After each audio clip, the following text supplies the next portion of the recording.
It's a little bit of a tangent, but I'll just mention it because you're on temperature. So apparently Lyme spirochetes affect the hypothalamus, which affects body temperature. So I've used temperature as well as kind of an investigation tool. And as we've treated people with Lyme issues, sounds like maybe the hypothalamus starts working more efficiently, and then boom, temperature regulation gets better. Because that was a big issue for me where, I had major issue with the cold, and we'd always look at thyroid. We knew, my gut story with parasite infection. So I would look at thyroid and I would never see any issues. I was always perfectly in the functional ranges. So there are some other pieces to this puzzle, but I want to hit on the adrenal piece too. That was interesting. So you had brought up like this adrenal thyroid connection too, and that's going to be tied into the gut, right? You're going to see potential adrenal issues because of the immune stress based on the gut stress. So it could go gut affecting adrenals and then adrenals affecting thyroid, right? It might not just be gut thyroid. You're saying the missing link in between those two is adrenals.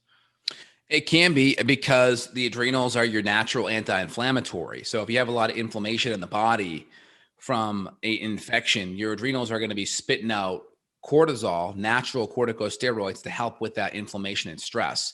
So like conventional medicine, a lot of times will do prednisone, right? That's like a really strong steroid. Well, your body has its own natural steroids it would use. So of course, if you're whipping that tired horse, that can be something that gets affected. And then, of course, when your immune system starts getting overly stimulated from infections, from now maybe an increased chance of food allergens, because now your gut's more permeable, undigested food particles can kind of make their way into the bloodstream and create more immune stress, because now your immune system sees foods floating around in the bloodstream undigested that shouldn't be there. And so then now, your immune system may be tagging those proteins. And we know the surface proteins on gluten, for instance, maybe dairy, the surface proteins look very similar to the thyroid. So your body can actually start mistakenly attacking thyroid tissue because those proteins look kind of similar.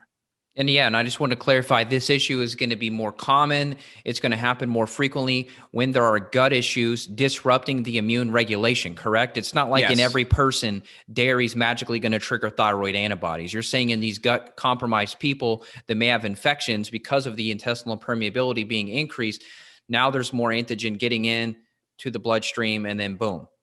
Yeah, I mean, it's going to be heightened more with an infection because, like, imagine the infection is like already kind of cracking the door open in your gut lining a little bit more. Mm-hmm. But let's say you didn't have an infection. It's possible certain food allergies could be enough to crack that door as well, right? Okay. But either way, let's say you are sensitive and you have food allergy issues and you have an infection. Now it's a double whammy. Instead of that door being cracked open, now it's wide open, right? Yes, that makes Makes that sense. makes perfect sense. Yeah, and for me, I mean, I used to do really, really poorly with dairy. Now, really high quality dairy, I can get away with a little bit because I've healed my gut so much. So for me, I saw Yeah. it. And it depends, right? Because not all dairy is created equal. So butter fats and high fat dairy is usually different than dairy that has more casein, right? Casein based dairy is going to be like more cheese or milks, right? Fat based dairy is going to be like ghee, butter, maybe heavy cream. So casein, it tends to be the more allergenic portion of the dairy. And then, of course, we have lactose, and lactose is the sugar portion of the dairy. So lactose, it's more of an intolerance, and you just get more digestive disruptions, where casein could be more of that immune stimulant. So things like people that have dairy intolerances still may be able to tolerate ghee or butter because of it's pretty low in casein, much higher in the fat.